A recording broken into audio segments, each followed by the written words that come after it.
जय हिंद। आज हम आपको बताएंगे राज्यपाल के बारे में। राज्यपाल 153 में आता है।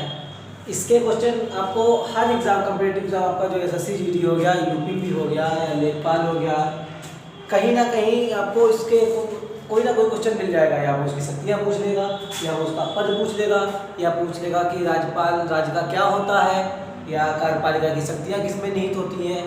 इस तरीके कोई भी क्वेश्चन वो आपसे पूछ सकता है। इसलिए हम इस टॉपिक को इतनी गहनता से पढ़ेंगे, इतनी गहराई से पढ़ेंगे कि इसमें से अगर कोई कितना भी डीप क्वेश्चन पूछ ले, हमसे बचना नहीं चाहिए। पहली बात आपको ये देखना है कि आज हम इसमें नया क्या पढ़ेंगे। कुछ चीज़ें आपको नहीं पढ़ने को मिलेंगी, कुछ चीज़ें ऐसी होगी जो आपको नहीं पढ़ने को मिलेगी। तो आपको पूरा कंसंट्रेट करना है क्लास पे। हम आपको एक बात बता दें कि छोड़ या स्किप करके देखने से वीडियो कोई फ़ायदा नहीं होता है। आपको वो समझ में भी नहीं आएगा और आप उसको समझ पाएंगे भी नहीं। पता लगे आपने किसी चीज़ को स्किप कर दिया और वही उठा करके एग्जाम में पूछ लिया, तो आप तो सोचोगे कि यार हमने तो पढ़ा ही नहीं है, जबकि हमने वीडियो में उसको बोला था। तो इसलिए आपको वीडियो पूरा देखना है, ठीक है।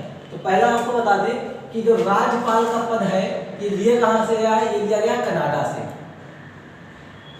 कनाडा से लिया गया है, ठीक। राज्यपाल का पद कहाँ से लिया गया है? कनाडा से। राज्यपाल का पद जो है राज्य के लिए एक राज्यपाल भी होगा। ये कहाँ पे बोला गया? अनुच्छेद 153 में, ठीक, 153 में बोला गया, अनुच्छेद 153 में। उसके बाद आता है कि ये जो विधानमंडल होता है, विधानमंडल के 3 स्तंभ होते हैं। पहला होता है विधान परिषद, दूसरा होगा विधानसभा, तीसरा होगा राज्यपाल। राज्यपाल जो आपका होगा ये राज्य का प्रमुख तो होता है, लेकिन कैसे? औपचारिक तरीके से।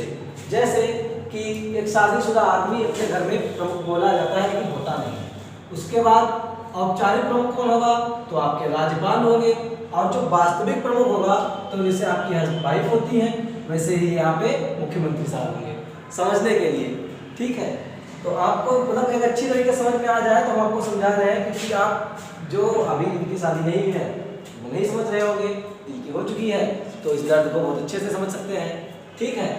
तो हम आपको बता दें कि वह बातों को ना, भावनाओं को समझो, बातों में कुछ नहीं रखा है। दूसरी बात, जो यहाँ पर राज्यपाल है, ये जितनी कार्यपालिका की शक्तियाँ होती हैं वो राज्यपाल में निहित होती हैं, ठीक, ये भी हमने आपको बता दिया। दूसरी बात, जो औपचारिक प्रमुख होगा वो कौन होगा? राज्यपाल होगा। मैन जो होंगे वो मुख्यमंत्री होंगे, ये भी आप सुन लीजिए। एक बात, राज्यपाल, हमारी जो प्रथम महिला राज्यपाल थी सरोजनी नायडू, उन्होंने एक वाक्य बोला था कि जो राज्यपाल का पद है वो पिंजरे, सोने के पिंजरे में कैद सोने की चिड़िया वाला है, ठीक। तो कभी कभी ये क्वेश्चन पूछ लेते हैं एग्जाम में कि जो सोने की पिंजरे में कैद चिड़िया का जो कथन है, ये जो बोला गया है वाक्य, किसके द्वारा बोला गया है? तो वो बोला गया सरोजनी नायडू के बारे में, तो सरोजनी नायडू ने बोला है, ठीक। तो सरोजनी नायडू ने क्या बोला ये आपको हमने बता दिया है। अगर आपके कथन में आता है, एग्जाम में आता है, तो आप टिक कर देंगे। उसके बाद में, जिसको वेतन का आकर्षण होता है वही यह पद ग्रहण करता है। जिसको वेतन का आकर्षण होता है वही यह पद ग्रहण करता है। ये वाक्य बोला था विजय लक्ष्मी पंडित ने, ध्यान रखना, ये वाक्य बोला था विजय लक्ष्मी पंडित ने, ठीक। दूसरी बात ध्यान रखिए कि एक राज्य का, अगर उत्तर प्रदेश है तो उत्तर प्रदेश का एक ही राज्यपाल होगा, उत्तर प्रदेश का एक ही राज्यपाल होगा, ठीक, ये उसमें बोला गया है। ध्यान रखिएगा कि एक राज्य का एक ही राज्यपाल होगा, एक राज्य के 2 राज्यपाल नहीं होंगे। अब संशोधन करके ये कर दिया गया है कि एक राज्यपाल 2, 3, 4 राज्यों को देख सकता है, ठीक। इनका वेतन कितना होता है राज्यपाल का? तो राज्यपाल का वेतन आपका होता है 3,50,000, 3,50,000, ध्यान कीजिएगा, 3,50,000। अच्छा, इनको वेतन देता कौन है? तो इनको वेतन देते हैं राष्ट्रपति। कैसे देते हैं वो भी समझ लीजिए। जैसे मान लीजिए एक हमारा उत्तर प्रदेश है और फिर यूके है, मतलब उत्तराखंड, ठीक। समझने के तौर पे यहाँ पर रहते हैं 100 लोग, ठीक। इसका क्षेत्रफल मान लीजिए ये 70 है, समझने के तौर पे। और यहाँ पर रहते हैं 80 लोग, इसका क्षेत्रफल रहता है मात्र, वही कर लीजिए आप 50, ठीक। तो फिर राज्यपाल देखते हैं कि छोटा कौन सा है इसमें, छोटा जाहिर सी बात है ये है, तो वो कहते हैं कि इनसे हम कहते हैं कि आप भैया 1.5 लाख दे दो, और इनसे कहेंगे आप 2 लाख दे दो पूरे, ठीक। तो दो कितने हो गए, 3.5 लाख हो गए, तो वही उठा करके ट्रांसफर कर दिया जाएगा राज्यपाल को। तो इस आधार पर राज्यपाल को वेतन दिया जाता है। समझ पा रहे होंगे आप? ठीक, तो राज्यपाल का वेतन मैंने बता दिया। राज्यपाल की जो नियुक्ति है ये कौन करता है, ये भी आप समझ लीजिए। राज्यपाल की नियुक्ति कौन करता है? तो राज्यपाल की नियुक्ति मतलब आपकी शादी की बात कौन करेगा, मम्मी पापा करेंगे। तो राज्यपाल की नियुक्ति करता है राष्ट्रपति। राज्यपाल की नियुक्ति करते हैं राष्ट्रपति, लेकिन किसकी, आपकी शादी तय होगी लेकिन कौन हाँ करेगा, मम्मी। ठीक, तो राज्यपाल की नियुक्ति होती है राष्ट्रपति के सलाह कहने पर, लेकिन उसका सलाह कौन देता है, प्रधानमंत्री।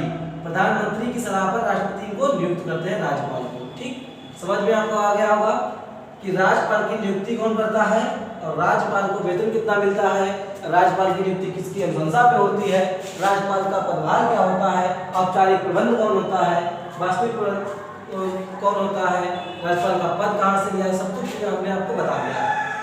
अब आपको बताते हैं अनुच्छेद 154 में साफ साफ लिखा गया है कार्यपालिका की शक्तियाँ। ठीक, कार्यपालिका की शक्तियाँ, तो यहाँ पर है कि जो राज्यपाल होगा वो कार्यपालिका का प्रमुख होगा। ठीक, लेकिन पहले हमने बता दिया ये औपचारिक तरीके से। दूसरा, जो शक्तियाँ राज्यपाल में निहित होगी, इसकी कार्यपालिका की सारी शक्तियाँ राज्यपाल में निहित होती हैं। तीसरा, ये अपनी शक्तियों का प्रयोग कैसे करते हैं, तो अपने अधीनस्थों के माध्यम से अपनी शक्तियों का प्रयोग करेंगे राज्यपाल। ठीक, अपने अधीनस्थों के माध्यम से अपनी शक्तियों का प्रयोग करेंगे। ठीक, उसके बाद आ जाता है अनुच्छेद 155। तो अनुच्छेद 155 में इनकी नियुक्ति है किसकी, राज्यपाल की, 155 में। फिर 156 अनुच्छेद 156, अब जब इन्होंने नियुक्ति कर ली है तो हम ये भी तो सोचेंगे कि इनको कितने दिन के लिए नियुक्त किया जाए भाई, 1 साल, 2 साल, 3 साल, 5 साल। तो इनको किया गया नियुक्त 5 साल के लिए। राष्ट्रपति ने कहा कि हमने इसको नियुक्त किया है तो अपनी समयावधि के अनुसार करेंगे। तो उन्होंने क्या किया कि कहा कि इनकी नियुक्ति कर दी, अब इनको हम 5 साल के लिए रखेंगे, तब तक हम रहेंगे। तो एक जरूरी नहीं कि राष्ट्रपति जितने दिन रहेगा उतने दिन ही रहेगा, हो सकता है वो उनके बाद में है। तो उसके बाद इनकी योग्यता, इन्होंने ये सब देख लिया कि हमने नियुक्ति तो करनी, कार्यकाल भी कर दिया है इनके होगा, लेकिन ये तो देख लें इनकी योग्यता कितनी है। तो इन्होंने जब योग्यता मांगी तो इनकी योग्यता बस इतनी सी कि भारत के नागरिक हो और 35 वर्ष ताऊ की उम्र होनी चाहिए। ठीक, 35 वर्ष उम्र होनी चाहिए। दूसरा, इन्होंने इसमें शर्तें रख दी कि कुछ शर्तें भी हैं। नंबर 1 कि वो सांसद प्लस विधानमंडल का सदस्य नहीं होना चाहिए। सांसद नहीं होना चाहिए, संसद का और विधानमंडल का सदस्य नहीं होना चाहिए। किसी भी लाभ के पद पर ना हो। तो लाभ का पद लाभ का पद किसको बोला गया, सरकारी नौकरी को। बाकी कोई लाभ का पद नहीं है, सिर्फ सरकारी नौकरी लाभ का पद है। तो सरकारी नौकरी पर नहीं होना चाहिए, साफ साफ ये बोल नहीं पाए, लेकिन लिख दिया कि लाभ के पद पर ना हो। दूसरा, इसमें रखा गया इनकी शपथ। जब इतना इनकी नियुक्ति हो गई, कार्यकाल हो गया, योग्यता इनकी पूछ ली गई, शर्तें भी रखी गई, अब इन्होंने इनसे बोला है कि अब आप शपथ लीजिए। तब ये शपथ लेते हैं राज्यपाल किसके सामने, राज्य के उच्च न्यायालय के मुख्य न्यायाधीश के सामने राज्यपाल शपथ लेते हैं। राज्यपाल को शपथ कौन दिलाएगा, तो राज्य के उच्च न्यायालय के मुख्य न्यायाधीश उनको शपथ दिलाएंगे। ध्यान रखना, राज्य के उच्च न्यायालय के मुख्य न्यायाधीश इनको शपथ दिलाएंगे।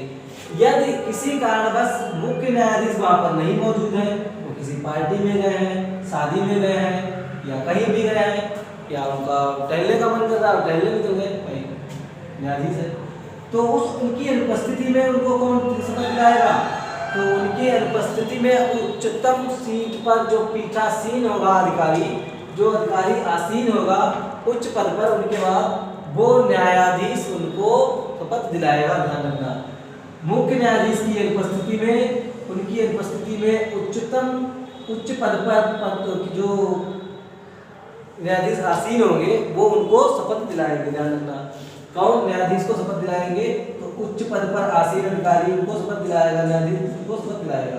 ध्यान रखना, इतना हमने आपको समझा दिया है। बाकी कार्यपालिका की शक्तियाँ, वित्तीय शक्तियाँ और भी जो है वो सब आपको PDF में मिल जाएंगी। आप चैनल को सब्सक्राइब करें, देखते रहें। राज्यपाल हो गया, और इसके बाद में इससे पहले जो हमने राष्ट्रपति आपको पढ़ाया है उसकी भी वीडियो डाल दी जाएगी उस दिन में। और आपसे सिर्फ इतना कहना है कि दिवाली अच्छे से मनाइए। राज्यपाल हमने आपको पढ़ा दिया है, इसके बाद में अब आपको क्या क्या पढ़ना है वो भी सब बताते रहें, लेकिन हमारे चैनल से जुड़े रहिएगा। दीपावली के बाद हमारी क्लासें बराबर से आपको यूट्यूब पे मिलती रहेगी। तब तक के लिए जय हिंद, जय भारत।